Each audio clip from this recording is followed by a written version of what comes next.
Are we talking Superman? Are you ready to, yeah, Wade ought to open I gotta up. admit, I don't remember hardly any of them. Wade, you liked Superman, right? I really liked Superman. Yeah. Tell me all about it. Yeah. Give me all your full thoughts. I mean, like, I was going to go in and see it by myself, and then my wife was pissed because she's like, I wanted to see it. I was like, oh, well, fine. And I was kind of bitchy, but like, now I can't see the movie. But then we saw it, and you know what? I'm glad I saw it with somebody else. You know, and just something about me for some reason. You know, that whole thing where people talk about when they get on a plane and they watch a movie on a plane and it makes them cry. Have you ever heard that phenomena? I haven't. I could see that though. Yeah, I think there was a This American Life episode about it 10 years ago or something. Okay. But like something about being on a plane or something, people cry in watching movies on planes that are like ridiculous, that they would never get emotional about. Like I watched the new Karate Kid with the fucking Jackie Chan in the backseat, watched it without sound on the screen in front of me one time. And I got all emotional in like an airplane or whatever. Oh, you were crying over Jaden Smith? Yeah, I know. Like, what the fuck? Like, and you know, that's the extreme. Like, God, Wade. You know, I don't know. That's pretty wild. Yeah, I know, right? So like, what the fuck is happening? I don't. When did I you don't cry? Know. Huh? When were you in that movie did I cry? I don't know. It was the Pa Kent. No, you talk about Superman. Yeah. Well, I'll tell you what. As I've gotten older, I fucking weep every time I go in the movie. I cry in movies all the fucking time if I just get overwhelmed. Like just in big spectacles, it doesn't even take much. Like Fury Road, I cried all the time just because I was overwhelmed by it. Sure. Yeah. Okay. But yeah, Superman, I cried all the time. I mean, even it's like fucking trailers do it to me now. As I've gotten older, for some reason, I get a lot more emotional and things. And the Superman movie did it for me. You know why that is. You know why that is, right? And I want to say that I cry too more than I used to. Yeah. It's our estrogen levels going up as we age. Yeah, that makes sense. But yeah. Yeah. Yeah. So okay. So what about it made you brought that kind of emotionality out in you? I don't know. I mean, I think a lot of it is just Superman is such an iconic kind of thing, Sure. and I hate it. You were really looking forward to this maybe more than me. Like you have a real attachment to Superman, don't you? Yeah, I mean, like since after I had kids and stuff, like you know, Batman was always the cooler, you know, between the superheroes. Like, oh, Batman's, and then you know, coming up in the 80s and 90s, it was like, oh, he was, you know, that's when he got all edgy and stuff, and that was so much cooler. Yeah, Batman versus, you know, the cult and all that stuff. Right. But you know what? Is like that Kelly Jones? Is that who? Yeah, maybe.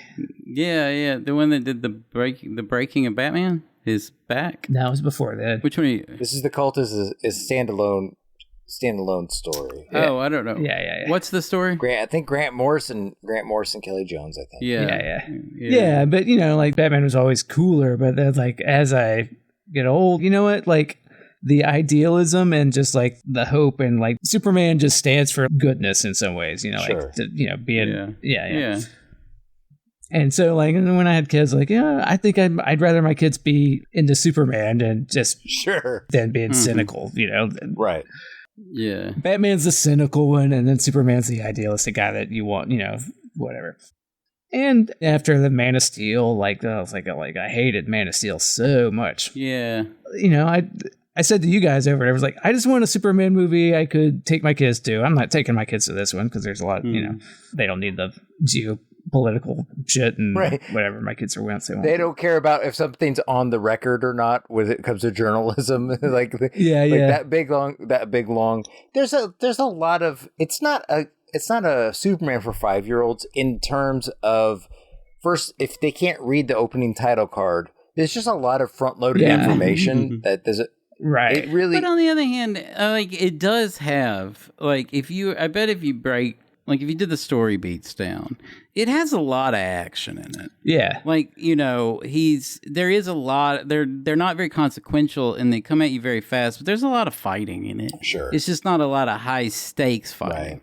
So I could see that like a kid, enjoys that. Yeah. And then I get that like adults are thinking like there's not enough action. And I was like, I don't know what you I guess you mean like Man of Steel, like horrifying like nightmare kind of shit, I guess at the end. Yeah. But like I don't want that. I mean, I want a Superman who his whole thing, Superman can do anything, but what makes Superman interesting is that he wants to save everybody. Sure. mm-hmm. And that, like, and he can. That's where the conflict comes out. Like, and I like You like the squirrel scene? I did like the squirrel scene. Yeah. Apparently he had to fight DC on that. Oh, really? Yeah. What? That doesn't even make sense. Why would he have to fight DC on that? Yeah, wait, why? They thought it would, in some part of their mind, they're like, but people actually really. That was sort of like an ingenious little part. Yeah, I think maybe it's a very declarative statement against Zack Snyder. Right. And Man of Steel. And they're worried about pissing off the Snyderverse. Because they're politicized and mobilized. That, and I think they thought might be, for the Funko Pop American, they might find it too stupid. Well, we want superheroes are serious business guys. Oh yeah, right. Yeah. And if you're taking Funko Pop seriously, then like I encountered my first, over the last weekend. I told you guys I ran into my first I didn't like that Superman movie because it's too political and anti-Israel. I was like, God damn it! Seriously, you're telling on yourself. But the whole point, why'd you get involved? I did think that the leader of that country was I was kind of like, that kind of looks like a Goebbels cartoon. I don't know, I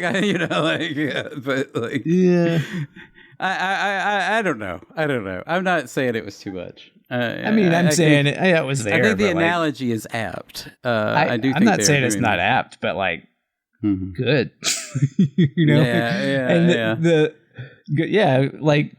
Sure, it's there, but also his reasoning for getting involved. Well, they were gonna fucking kill people, and Superman is not standing for that. You know what? I like Superman because it doesn't make him a function of the government. Yeah, which is always.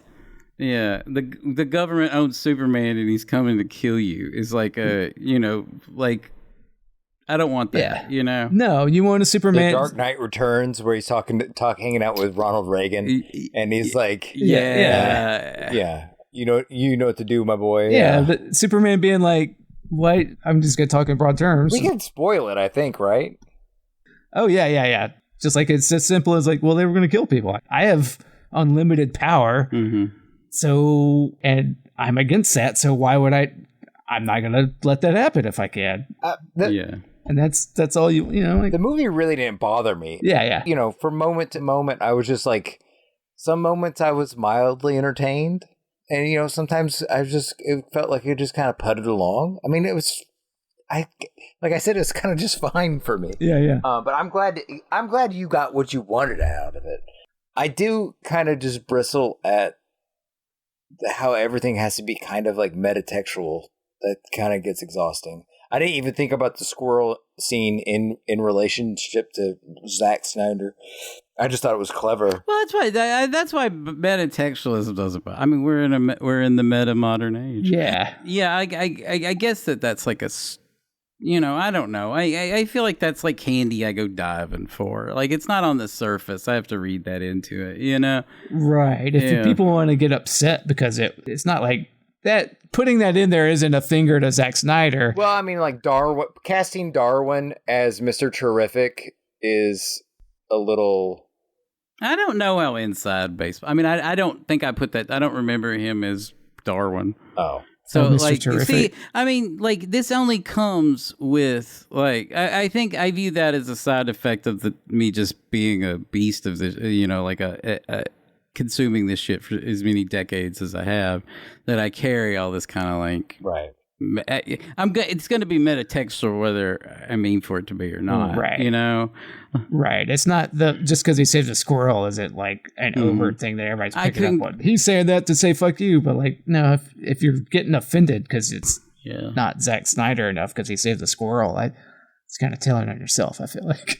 Mm-hmm. How did this do money wise? Is it still like going along? I think it's a success in the new paradigm of superhero movies. Yeah. Meaning that it's not doing like Batman versus Superman numbers, but I think this is going to be like closest thing to a success. I think this will be a high watermark for a while. It's doing better than Fantastic Four. Right. And I'm the only one of us who's seen that, right? Yes. If I go to a movie this weekend, it's to see Naked Gun. I ain't seeing Fantastic Four. So. Right. Well, Naked Gun. I'm shocked by the reviews of Naked Gun. I know it's Naked Gun. I'm like, how good is this? Like, yeah, right. They're like, it's gonna save stupid comedies. Like, okay, yeah, yeah. So I'm like, okay, and I like the first Naked Gun. Yeah. And I like the casting of Liam Neeson. I love Pamela Anderson. So I'm like, okay, this is all kind of perfect. The Mole Man's in it. He's got a bigger role in Naked Gun than he does in the Fantastic Four.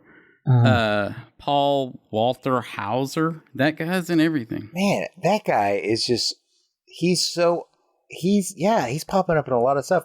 I read he's got a little shout and murmur in the today's New Yorker, and that's where I got to kind of catch up on who he is. I think he's playing George Kennedy's son in the movie. Oh. And Liam Neeson's playing Dude's son in the movie. Right.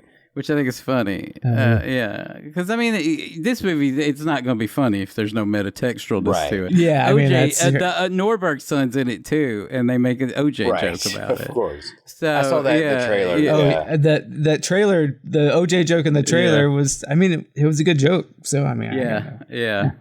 It's like Naked Gun. So, yeah. That's the kind of stuff you want. The Fantastic Four movie, I don't know if you guys would be completely surprised by this, but it was about family. And did you know that family is important and worth fighting for? So there you go. Oh, wow. Just like the Fast and the Furious movies. Two F's. If you want to, well, it's the, if you want a theme. It's the, if I want to get metatextual about it. No. It could also, I mean, you could also look at it as, I agree with your family thing, but you could also look at it too. You're only going to work if everybody works together as a team. Probably there's a little bit of that in the stories. Yes. Yeah. These are the safest, these are the themes that every movie, like when at the end of making it, somebody goes, what was the theme of this movie? We're going to have to talk about it in interviews. Yeah. Family. Can't go wrong with that one. All right. Yeah. And if it's about family, am I right that I just picked up on a fucking TikTok or some shit minutes ago. The Thing never says it's clobbering time, but his brother does when he beats him up, and that's his trauma. That was in the the last one. Okay, yeah. Good. That was fun. Have you not watched the Trank one? I have not watched it. You should watch it. It's the dumbest, darkest of all superhero movies. I can't think of another one that is just darker. It's equally dark it's dumb and dark in equal measure at the same time. Yeah. And I mean, like Michael B. Jordan is in it, right. And I almost called him Michael W. Smith, which was a weird pull from my brain. Yeah, Christian, more Christian singers there. I was going to say the whitest guy I can think of. Yeah. So, what was your thoughts on? Well, I don't know. Are we comparing? I guess we're comparing and contrasting the two. What were your thoughts on? I mean, I could talk more Superman. I do not have to talk about Fantastic Four. Like it's not even. It's I can answer your questions about it, but what do you? From moment to moment, I was like, well, this isn't. They're not like dropping the ball per se. There's at one point. Where I questioned a character's motive is like, why would he do that? Why would he do that? Mm-hmm. But Mr. Fantastic comes back to Earth and like gives a press conference and gives up some information that he doesn't need to, and I didn't understand why. Oh, he told him that Galactus wants to eat Franklin or something. I guess you already know that. Yeah. Oh, it's a Franklin story. It's a Franklin story. Yeah, it's a Franklin story. It's all ate up with. Yeah. It's all ate up with Secret Wars Beyonder stuff. So yeah, I think it is kind of. I think they're taking first steps. Yes. To tell an actual story. And I guess and it is, isn't there scenes with a pregnant woman fighting with superpowers? That's kind of that's not been done before. So I guess that's new in this. It's weird to find something new to mind. Yeah. But I guess pregnant superhero is one of them. Yeah. I don't know. Yeah, I just it didn't offend me. You're watching, you're like, yeah, this is all fine. Yeah, this is pretty much the characters. It was just, I guess, milquetoast. We're done with. I think we are as a nation ready to move on from superhero movies. I really do. I think what I've said about the nature of power fantasies is shifting. Mm-hmm. Like, what if? Yeah. Well, to compare, probably. Definitely, right? But the problem with those Marvel movies, I feel like, is they have no actual point of view, right? That's my problem with them. They're just at least Superman had a point of view, and everybody's mad because it's anti-Israel or whatever, but I don't know. Yeah, and that's pretty muted. I think the average person doesn't think about I think that's pretty muted too. And in fact, there's some people who are probably kidding themselves and probably see more of a Ukraine, Russia analog. I mean, the guy that was talking to me about it was just an average normie dude. He was probably online a lot. He probably got. Ben Shapiro probably got him wound up. Maybe. I wonder. You got to listen. You got to look at that guy's podcast sheet. Yeah. Mm-hmm. Yeah, maybe. He had talking points. He's okay. Well, I mean, was it obvious or was it not obvious? Because you said before that, it was a little. They looked like a Goebbels cartoon or something. Yeah. So I mean, it's either obvious or it's not to people, right? So I mean, I don't want to say this, but I pick up on more shit than the average person does. Right. Because we talked about Superman once before, but you lost all your audio, James, right? I did lose all my audio. I don't remember my points. What were my points? I thought it was okay. I didn't listen because I hadn't seen the movie yet, and I pretty much turned my volume down so I couldn't. I was really. Well, why did we do it? Just tell us not to do it. Well, I didn't. Y'all seem to be having fun. I didn't want to get in the way. I didn't think you cared. I didn't think you cared. My only gripe about the movie was at the end. There's a little bit of both sidesism that Gunn indulges in a little bit. He has it softly contrasts Maxwell Lord as a good billionaire. He finances the Justice Gang. He's cast as his brother. Surely that's set. That is true, but surely I think they're setting that up for.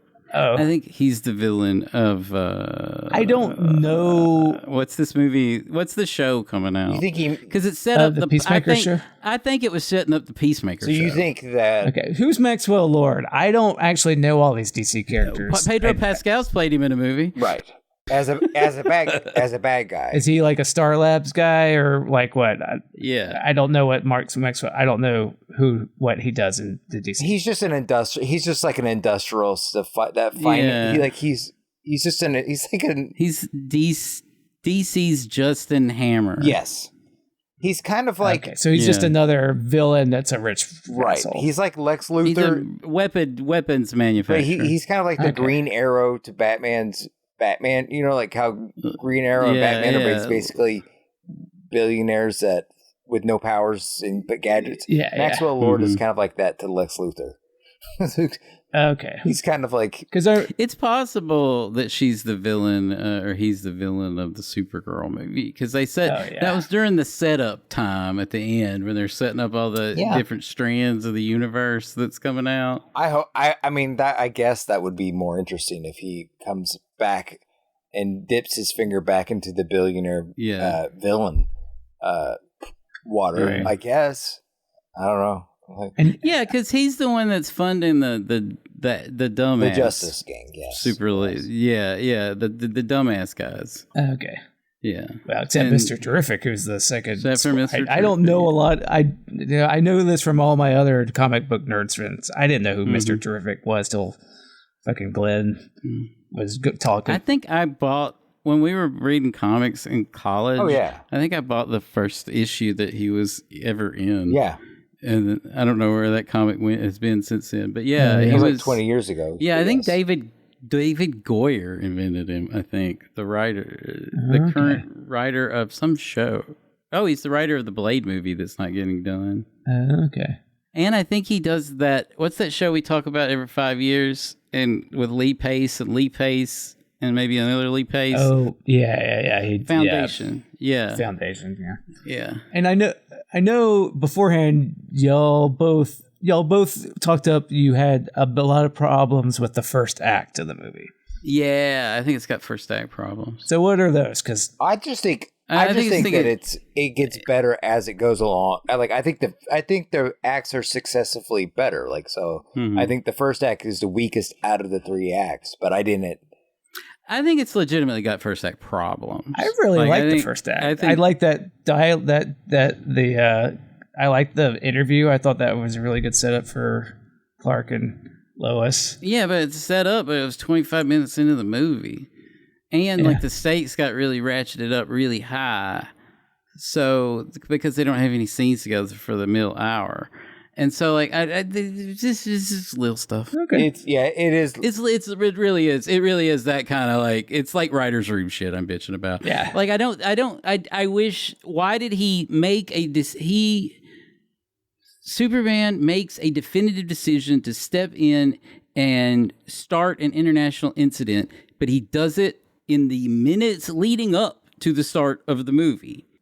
Let's see him make the decision in the movie. I get that you don't want to do an origin story, and that's fine. But I think you don't want to do the start to the story you're telling is kind of weird. Starting media race is like a classic way to start a story. It wasn't media race. It was 5 minutes into the story. It wasn't media race. What do you think media race is? The story's already happening, and you start in the middle of it. In the middle, he just lost the fight. 5 minutes in. I don't want to see him lose the fight. I like he just lost his fight. You see him lose 10 fights in this movie. Well, that's his first fight that he'd ever lost was how you start the movie off, and you didn't get to see it. Yeah, I wasn't bothered. Bothered with it by the fact that we didn't have to see him pin this caricature up against a cactus. Well, okay, but are you not bothered by having to listen to 15 other people tell him what the problem was that set it up? That bothers me more. Everybody has that could have been done with a little bit more economy. That's what I'm saying. What was the problem? That's what I'm saying. No, you can show the thing. I mean, you could show it. Which thing did you need him to show? They have to explain the international incident 3 times in the first act because he chooses not to show it.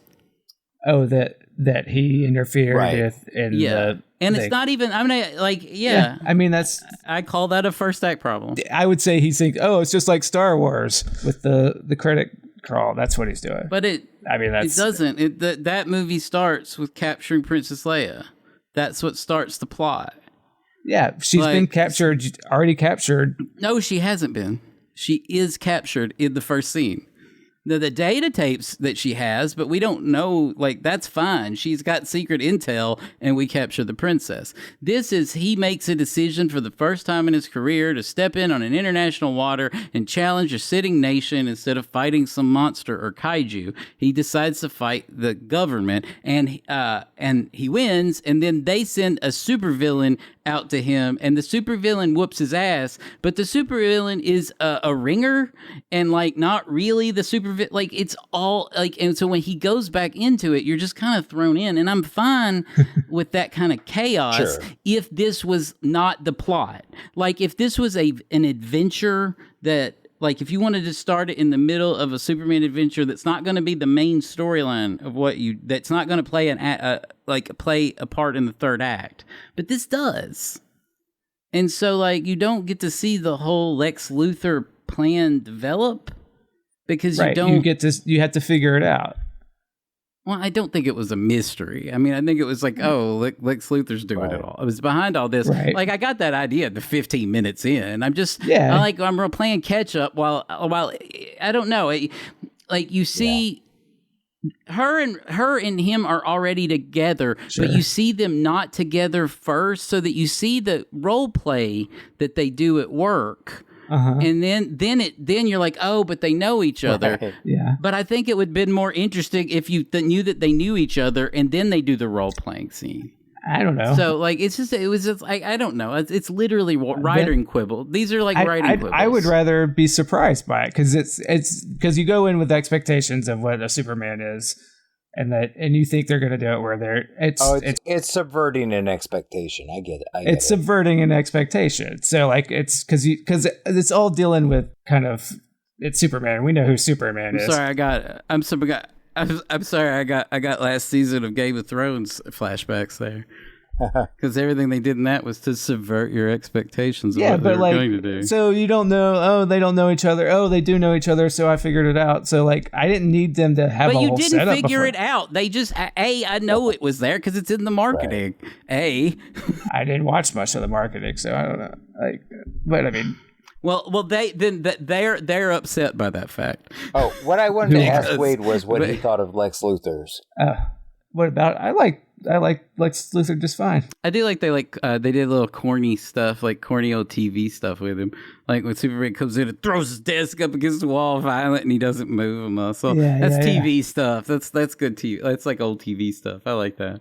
But I don't know. I'm trying to remember stuff that stuck with me. Yeah, I think I made a point that I think that at this point, James Gunn has developed an official, this is the way James Gunn shoots action. Yeah. He's got kind of like a language for that now.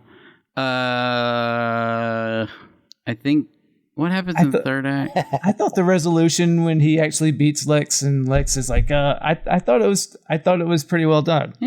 Yeah. I like the payoff. Like the third act, like the resolution was good. Like it was like, oh, and I don't remember exactly. Yeah, I thought they did good stuff with the Lex stuff. You knew but you knew like the minute they get into the Fortress Assaulted, you knew that Ultraman was a clone. I bet. Yeah. I was like, oh, they've cloned him, or he's Bizarro. Or I knew that in the ads because they wouldn't. He was called Ultraman, which I know was the Superman 2, from Earth 3. Earth 3, yeah. And so I was like, this guy's a clone, and they won't show his face, and so they haven't. Because I knew if it was going to be like some actor, they would have announced it. Like, right, he's got the long hair, like in whatever the Superman 4 or like when that awful Reeves one. Or I thought of Logan. You remember in Logan where he has to fight younger Wolverine for a hot minute? Oh yeah.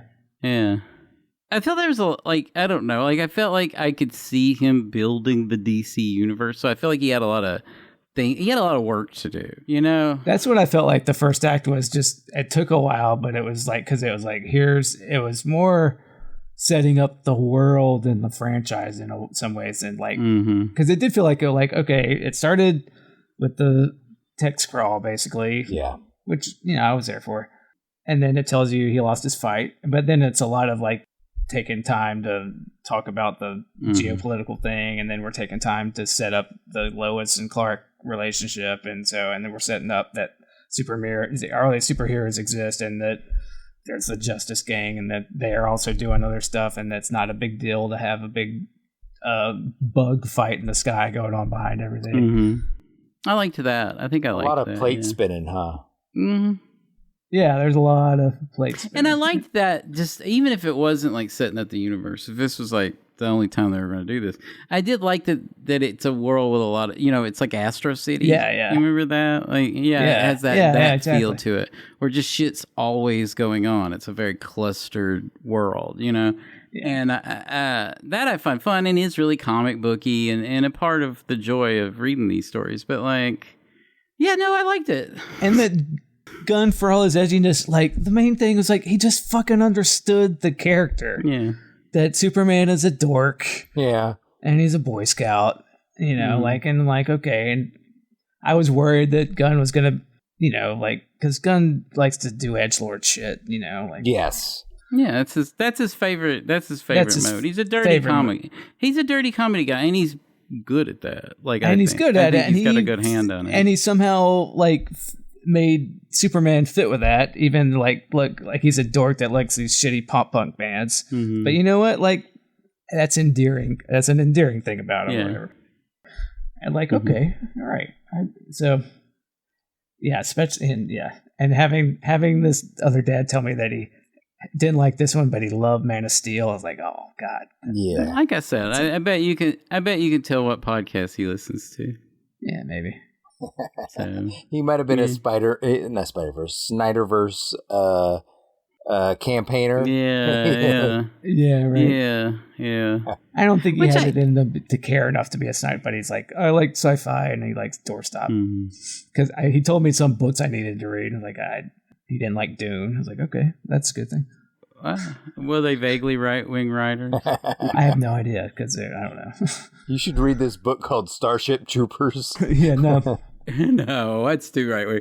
Okay, so I'm in the soft. I've spent some time in the last week in the soft conservative world, and I do believe that most of them are British.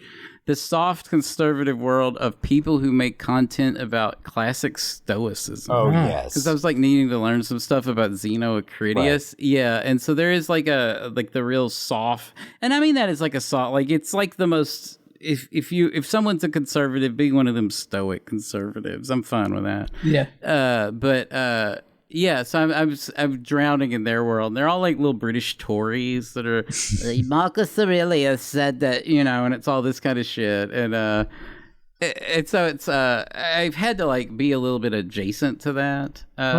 Interesting. It's some of my because it's I can deal with it, but it is these people that are just kind of really into these classical thinkers.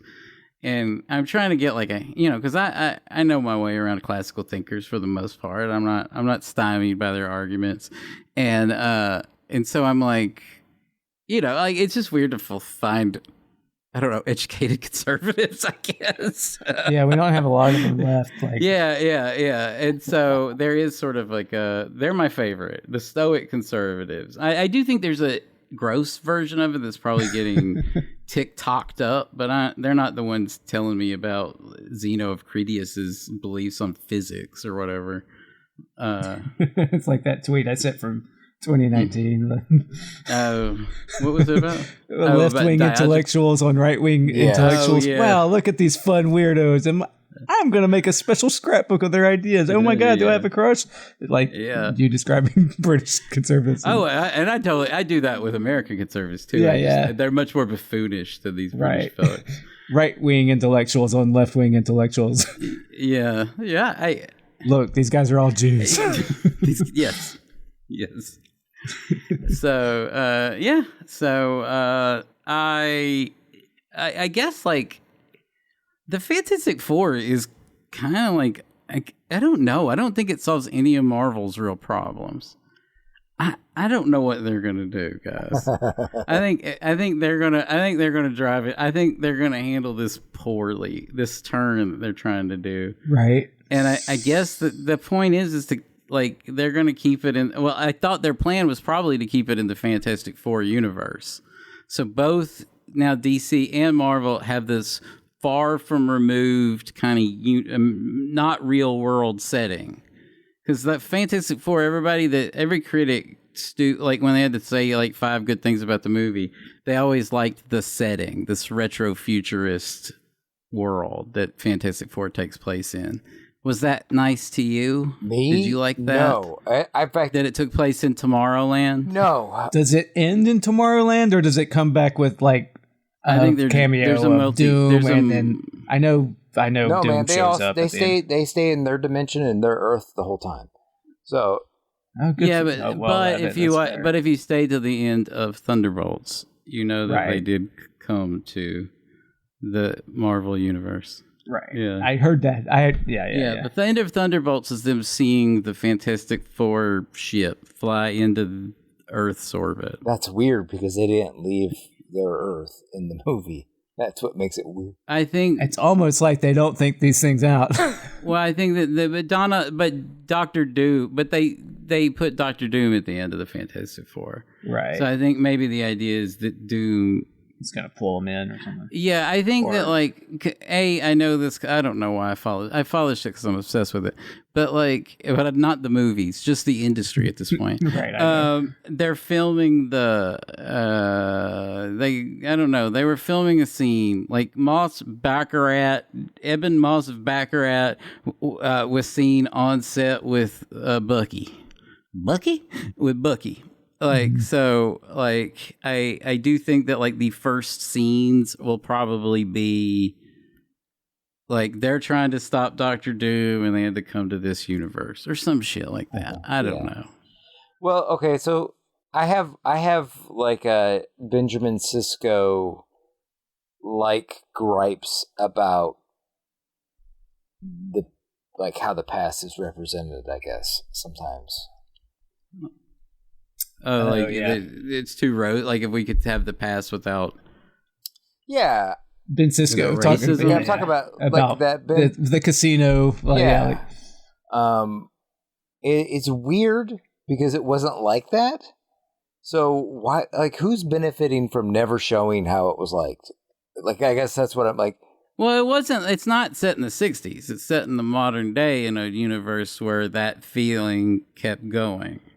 Yeah, it's. And exactly the same. I mean, this without the problems of the past, persisting into the present, right? So it's the why is because it's the classical age of America. It will go down as the classical age of America, and just like Greece, when they had their classical age, and everything's got to go back to there's that painting of Plato arguing with Aristotle or whatever, and it's supposed to be the symbol of the height of human thinking. But yeah, it was a slave society.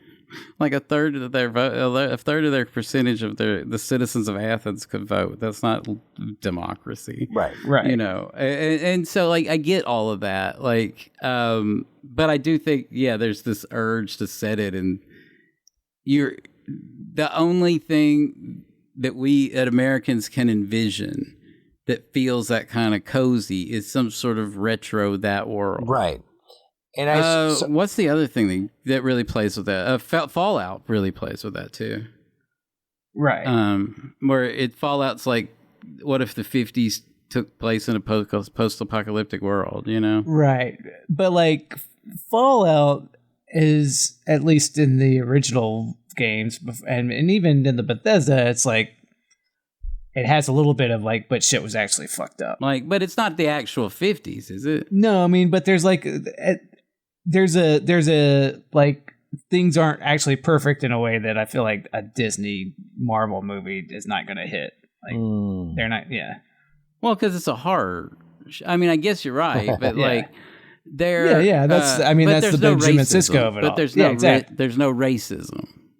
I mean, there might that gets really addressed because there's not kicking black people out of the fallout shelters. There's black people in the fallout shelters, right? It's just using that vibe as a pastiche, right? It's because I think it's going to go down as America's golden age, and I think it'll probably I bet we get one of those every couple of years where something's gonna what if the future but 50s. Right, but the whole premise of Fallout with the shelters and everything is that there's this fucked up undercurrent that they're actually running experiments on everything, and everybody Whereas I don't know, I haven't seen the Super Fantastic Four movie, but it's kind of more of the rosy picture of Well, I think probably science heroes changed the course of America, right? They don't. That's what I'm guessing. This is all too anodyne. They don't go into idiot. That's what I'm saying. I don't think they're. Everything is. It's it's the production design is. What is. Yeah. At some point, America's cultural progress got sort of shifted. There was a turning point, and I guess is there other superheroes? No. Or just the Fantastic Four? Yeah, just them.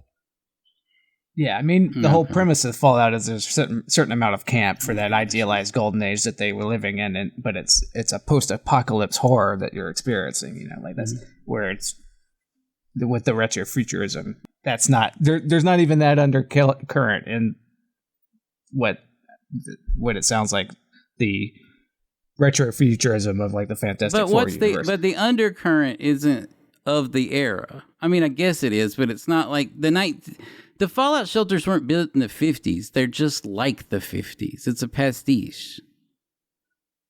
Well, so it's not actually addressing the horrors of the 1950s and 1960s. Right. It's just evoking. Yeah. It's like a strainer, straining out the. And so in that way, they're alive. The nuclear horror is kind of evoking that. Yeah, that's true. Yeah. That's true. So, but yeah, I think that's why you're going to see more and more of that. Is it's going to be a time where and I just bristle against that because I know. Yeah, no, I know. Like it's like I just wonder about like who benefits from what makes me bristle is not that they did it or that they had like the urge to do it. Is it like no one bristles, and that's why they do it. I mean, I think maybe you. And I think that bothers me. Yeah, I think we should, and I think maybe the Benjamin Sisko, that speech that he gave. To Cassidy and the I think it probably made a bigger impression on me than I even realized then about not forgetting what things were actually like for well, that's the thing, like because fucking Ira Bear was ready to do like the Rockin' 60s was funny, and then Benjamin Sisko or Avery Brooks comes in I couldn't as Mr. Brooks and says like, wait, guys, I can't stand by this, and just ignore the and so they have to put that scene in. Like nobody's doing that to fucking Feige, right? Yeah, I guess that's probably true. That's a good point. Yeah, I think they also. I mean, it seems like the MO is to rip off the Incredibles, right? Just do the base thing. Everybody says Incredibles is the best Fantastic Four film, so just make that. Oh, and I feel like they kind of did that, right? Now that you mention, I guess you're right. That's kind of what, but it still doesn't have. It's still not better than the Incredibles. But I guess you're right. Which is made by an actual conservative filmmaker, Brad Bird. Right. So, is he really? He's on my shit list. He's been on my shit list for a while. I think he's a really. He's a kind of. I mean, he's a soft conservative. He's a literate conservative. But yeah, I think all of his movies are about how we need to glide the path for the exceptional, and I think that's true in all of his movies, from Tomorrowland to. I don't know. I haven't seen Iron Giant. I know I haven't seen Iron Giant. Me neither. But I think that's in Tomorrowland. That's in The Incredibles. That's in Ratatouille. I've never seen Iron Giant either. I think I was hanging out with you instead of seeing Iron Giant. Like we were adults. Yeah. Like I don't know what to tell you. It's some things it's okay that some things pass us by. Yeah, exactly. Yeah, so I find him in that way that I think that he thinks, that we should grease the path for the exceptional. He's a soft conservative. He's a Rand guy. Yeah. That's the people. Well, I don't know if I don't know if he's wrote a paper. I think half of these guys, and I'm pretty sure this is true about Zack Snyder, I think it's just a book they've heard about. And some girlfriend described it to them once, and they think it's cool because they think it's that we need to grease the path for the exceptional. And that's what makes America great, is we can all rise. I can make it. I could steel man the argument for them, but I think that half the time it just appeals to these guys. You don't actually know that she was actually a founder of a really weird fucking political movement, and all of this is I think it's politics for people who don't have politics, and philosophy for people who don't have philosophy. Right. So I for a certain type of guy, and so I think they say that it's a big book. She wrote a big book, a famous big book. So talking about it is, I don't know. I guess it's a little bit like that guy in Eddington who looked up Angela Davis so he could say something about her, right, to that girl. I wonder how much of these Rand guys, but not Brad Bird. I think I think he feels it. Yeah, which is fine. I would prefer conservative movies to make conservative filmmakers to make conservative movies. I'm fine with that. and I can shit on them when they do. I'm sure Graham hates Andor for very complicated reasons. So yeah. Man, I still think about that. I'm surprised at how much I think about that show. That show it's still like, yeah, it's the best. Yeah, it's been the most enjoyable thing. I mean, this has been a good year for me watching things. So, and that was definitely one of them. So our boy Innocent Finchy from The Office played Galactus, and it was a practical effect. It's not just CGI bullshit, or it's not completely CGI bullshit. I mean, I don't see how it couldn't be CGI. What do you mean? He said he was like, they built him, unlike Iron Man, who never wore a suit. He actually wore the suit. Like, they made him a Galactus suit. And yeah, I can kind of see that. And he has to walk around a little he had to play Godzilla in a little, like, sure. I guess so that they had to get the macro photography right because of how they were blowing it up versus the small. I don't know. I'm sure it's a technical reason. Yeah. I mean, all that stuff worked visually. Yeah. Yeah. I mean, that's not, I think Marvel got hit real hard with a few complaints over the last 5 years. Yeah. One of them is like, we don't care about any of these stories.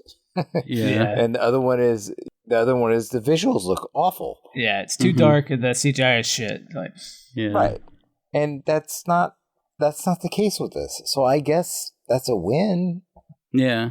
I guess. They have a good look. That's what every rule is like. Marvel finally made a good looking movie. Yeah. I guess Eternals look good too. I really do. Yeah, but nobody liked the Eternals. Oh, I know. I watched it last year. Last time I watched it while I was in the hospital. I watched it. Did you guys really want to see a Franklin story though? No. Like when you knew that they were going to be making one of these. No, I've seen The Incredibles. Yeah. Well, is he a baby or is he what is he? Oh, is he a baby? Yeah, he's a baby, but he's also a MacGuffin. I mean, yeah, that's what I mean. So it's not like it's not a Franklin story, and like I gotta listen to him a lot. Well, you just have to listen to everybody talk about him. Oh yeah, one of my favorite X-Men stories was the X-Men and Fantastic Four had a crossover that was very Franklin centric. Yes, and I read it as a dumb kid, so I don't know. Maybe I bonded. I don't. That's not a definite deal breaker with me, but I just also don't give too much shits about the Fantastic Four. Yeah, I feel like. Right. I mean, I don't really either, but like I feel like Franklin's story is after you've already told other Fantastic Four stories and you run out of juice. Yeah, give him a baby, right? Yeah, and he's a special baby. He's the be all end all of the Marvel universe, baby. Right. Oh shit. He's gonna be played by like Timothy Chalamet or something in that Secret Wars, isn't he? Probably. Yeah. Everybody says Pedro Pascal's kind of miscast in this. Oh, I didn't feel that. I thought the casting was fine. Everybody did fine. And then I don't know, how did the stretchy, because that's never looked good on film. Well, Stretchy Man has never looked good. Did it look good? I mean, did they go out of way to not have him stretch all that much? Yes, that's what it was. He didn't do it very much. They always cop out. Yeah, he did. Everything was. Yeah, it's like he's a stretchy guy. Make him. Yeah, I hate everything was a safe move, though. Yeah. Well, I don't know. I don't know if I don't know if anybody can make it look good to my eye. I think it is. No, it's like they don't ever want to put a mask on any superheroes, but like I read enough comic books, I want them to be in a mask. Right. Shit on those fucking I hate watching Deadpool movies all you want. At least he's wearing the mask most of the time. Yeah, I hate that. I hate that stretchy stuff. Yeah, and actually, I hate the mask stuff too. I think that's why I don't like watching. I like watching people's faces a lot, and I think that's one of the reasons why I don't like a lot of animation. I can only take so much of it in my life, and one of which is because I can't I really I don't know. I really drink deep on the actors' faces. Sure. Okay. So it's like the most human thing about it. Yeah, sure, yeah. And you can really tell some good. That's what good acting is and stuff like that. So yeah, I don't know. Yeah, I get why they always have an excuse to have a mask come off a guy, but it's like, for me, watching a movie, I'm always taken out like, oh, yeah, the producers really wanted this actor to not have a mask on so we see his face. But like, if this were a real superhero story, he'd be in a mask. So it always takes me out of it a little bit. Maybe it's a problem. Maybe we need less superhero movies. Right. I was gonna say, so yeah, there's a solution. Yeah. It's a medium type situation. There you go. I think it's a problem with the medium. The strength of the comics as a medium is that you could do something like that. Right. I never got mad because Wolverine wasn't wearing his mask, because Logan's never wearing a mask all that much in the comics. All the X-Men spend a lot of time outside of their mask. Exactly. Yeah. So, fine. It's almost like, why do they put it on? Like, they don't have secret identities. Right. Like, I don't know. I kind of, I guess that's Bryan Singer around that territory. Take all the masks off. Right. And I spent the whole time looking at Mr. T's crazy mask. Mr. Terrific's crazy. I was like, and thinking about how he puts it on, and like, does he have to double-sided tape and then the grease paint? Yeah. Yes. Then he's got a black. He's still got a black. Like, if his TikTok, get ready for me to fight crime, like where he's putting on the, like, that's gotta like take forever. Like, he's dipping his face in the ice. And, It's a silly. That's a silly conceit right there. That somebody has tea for a mask. I mean, his whole costume is ridiculous. I mean, straight from the comics, and like, I like. It's the most straight from the comics thing ever. Yeah, right. He's a golden age character. Mr. Terrific is a golden age character, a white guy. Right. And his gimmick was in the old comics is he was for fair play, which is why his arms say fair play. And so and he was in the JSA. He'd switch sides. Or he would stop fighting if he felt that would be ganging up on the bad guys. Right. So, which is very Goku of him in a way. Right. But it's not the smartest guy in the room type move either. Yeah, they dropped that for the new guy, but he still says fair play on his shoulders. Yeah. It's weird. It's a weird holdover. It's funny because because it's like, it's for the comic book nerds. There you go. But like, do they care? I don't know. But I liked the character in the movie. I liked his whole thing. I didn't know the character, but he's like, I don't do emotion. He's all right. He's a little, he gets Spock with it. Like, so I like what they did with him. I mean, for a character that nobody, like, no normies know anything about, they spend a lot of time with him, and like, right. Okay. But I mean, let's be we're deep in the woods on the normies not knowing anything about these characters, right? But like, they made a Moon Knight show, yeah, right. Well, I mean, but they didn't do a movie with Superman where like a third of it's with this character you don't know. But like, who cares? Like, they established what his deal is. His characterization came through. He's like, he's really super smart, and he doesn't. He's like, I don't do emotions. He's like, don't talk. And so I was like, okay. And they had jokes that worked. Hot Girl didn't get anything. Yeah, she was a little bit raw. But this is like the 50th movie in a row where Hot Girl doesn't get anything to do. Yeah, None of these DC women have any fucking characterization. Nope. And like, it's the hardest thing. I don't like how they're going to go with Supergirl either. I don't want to see trauma pill stuff. Oh, are they doing trauma-filled stuff? Or she just seemed like they're doing. Well, she's a drunken mess because of her trauma. Tom King stuff. They're doing the Tom King. Right. Mm-hmm. So that actress is pretty good. She was on the first season of House of the Dragon. Like a party girl, Supergirl, I don't have a problem with. But like, if we make it all about trauma and it's all dark and shit, I don't need that either. I'm sure she's funny. Yeah. I'm sure it's funny. Right. We'll see how I'm sure that's how you contrast the messy bitch part. I like that she's a messy bitch. Yeah, exactly. I love a messy bitch. None of these DC women are messy bitches. So that could be fun. Yeah, I don't know. I don't know.